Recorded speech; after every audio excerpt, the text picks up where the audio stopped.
Hi students, we are going to learn how to write debate.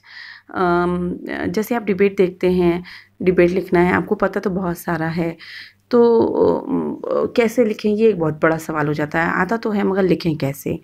ठीक है, तो सबसे पहले डिबेट मतलब क्या? डिबेट मतलब कि वाद विवाद, आर्ग्यू करना है आपको। ओके, वाद विवाद मतलब डिस्कशन करना है। एक इंसान जो है वो उसके फेवर में है, एक इंसान जो उसके अगेंस्ट में है, और लड़ना नहीं है दोनों को। उस विचार के पॉजिटिव, उस टॉपिक के पॉजिटिव्स देखना है और नेगेटिव्स देखना है, और कंक्लूड करना है कि आप क्या सोचते हैं।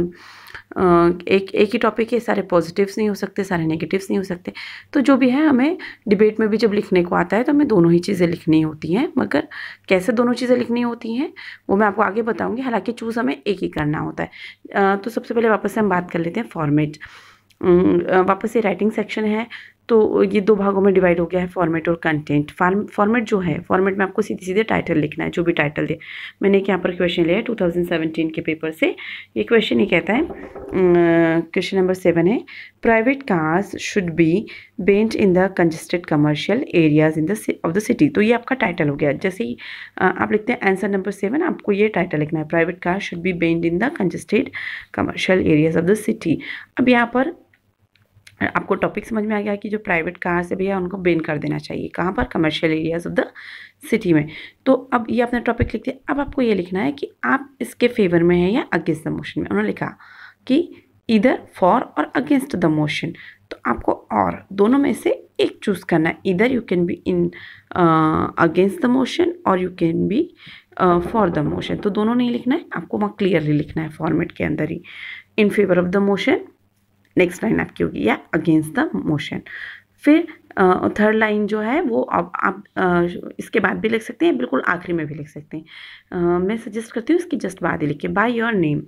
आपको अपना नाम लिखना है, यदि वहाँ पर दिया हुआ है तो। नाम नहीं दिया है तो leave it. I think it is very clear to all of you. सबसे पहले हमें टाइटल लिखना है, उसके बाद हमें ये क्लियर करना है वहाँ पर कि am I in the favour of the motion और I am against the motion. तो इसका 2 मार्क मुझे वहाँ पर जाकर मिल जाएगा। अब हम कंटेंट पर आते हैं बच्चों। कंटेंट में जो है हम सबसे पहले इंट्रोडक्शन देंगे। तो हम किसका इंट्रोडक्शन देंगे? हम पहले अपना इंट्रोडक्शन देंगे। I am so and so and I am going to speak on this in this topic in favour of the motion या फिर अगेंस्ट द मोशन। ये आपका पहली 3 लाइन होगी। तो पहली 3 लाइन में आप अपना इंट्रोडक्शन देंगे, आपका क्या नाम है, आपका क्या टॉपिक है, और फेवर ऑफ द मोशन में या अगेंस्ट द मोशन में। ये 3 लाइन के अंदर आप लिखेंगे। उसके बाद जो है, what is your opinion about the topic, why do you agree और डिसअग्री। जैसे कि हमारा टॉपिक क्या है, यहाँ पर हमारा टॉपिक ये है भाई, private car should be banned. तो भाई प्राइवेट कार क्यों बैन कर देना चाहिए? सपोज मैं फेवर ऑफ द मोशन में हूँ, फॉर द मोशन हूँ मैं, तो private car should be banned मेरा ये टॉपिक हो गया है। तो okay, I am Sanjana speaking in favour of the motion of about private car should be banned in the congested commercial areas of the city. अब मुझे क्या प्रॉब्लम है प्राइवेट कार से? मैंने अपने लाइफ में प्राइवेट कार की वजह से जो जो प्रॉब्लम्स फेस की वो सब मैं लिखूंगी। पहले तो नॉर्मल प्रॉब्लम जो सबकी है, भाई why it should be Ben, it should be Ben because normally क्या क्या प्रॉब्लम क्रिएट करती है ये, इसके क्या क्या हार्म्स है, हम उसी वजह से तो इसको बेन करेंगे। ठीक है, तो व्हाट इज़ माई ओपिनियन। तो हम यहाँ पर कोशिश करेंगे कि रफ में जाकर 4 से 5 पॉइंट लिख लें कि हम इस टॉपिक से क्यों अग्री करते हैं या क्यों डिसअग्री करते हैं। तो ये तो पहला हो गया कि हम इस टॉपिक के बारे में क्या सोच रहे हैं, वो मेरा ओपिनियन कि मैं अग्री क्यों कर रही हूँ या डिसअग्री क्यों कर रही हूँ। फॉर एग्जांपल मैं इसे अग्री कर रही हूँ, तो पहले में तो मैंने लिख दिया कि मैं अग्री कर रही हूँ, तो ये हार्मफुल इफेक्ट है, इसलिए प्राइवेट कार्स को जो है बैन कर देना चाहिए। अब think of your opponents opinion अब एंड डिसअग्री विद हिम।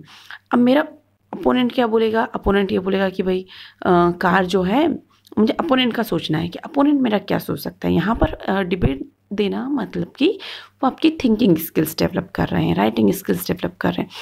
तो आपको अपने अपोनेंट का ओपिनियन भी समझना है कि भाई अपोनेंट जो है वो क्या कह रहा होगा। तो वो कह रहा होगा कि भाई प्राइवेट कार जो है बहुत इंपॉर्टेंट होती है ना। यदि हम पब्लिक व्हीकल में जाएंगे तो बहुत देर तक हमें वेट करना पड़ेगा, हमारा टाइम किल होगा, तो वो ये ओपिनियन देगा। तो हमें उससे डिसअग्री करना है। फिर तो यहाँ पर हमें कुछ टेक्निकल टर्म्स यूज़ करना है। I completely disagree with my worthy opponent who thinks that time is more important than environment, because he says that if we will not use private cars, we will be later at our workplace. Then technology means balancing time, all these things he may think. तो वो जो भी बोल रहा है उससे मैं disagree कर रही हूँ और मैं क्यों डिसएग्री कर रही हूँ ये भी कहना है मुझे। तो 3 लाइन्स जो होंगी वो आपके इंट्रोडक्शन की होंगी, 5 लाइन्स जो होंगी आप क्यों उस टॉपिक से अग्री कर रहे हैं, यदि आप फॉर द मोशन है आप उससे क्यों डिसएग्री कर रहे हैं, यदि आप अगेंस्ट द मोशन है।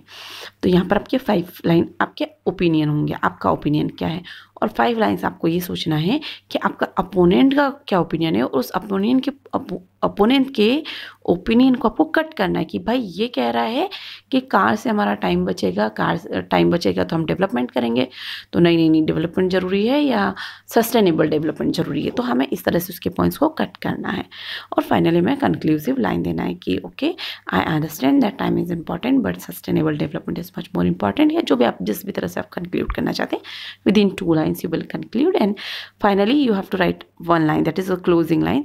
Thank you for listening me with such patience. अब आप एक टॉपिक लीजिए और उस पर लिख करके देखिए।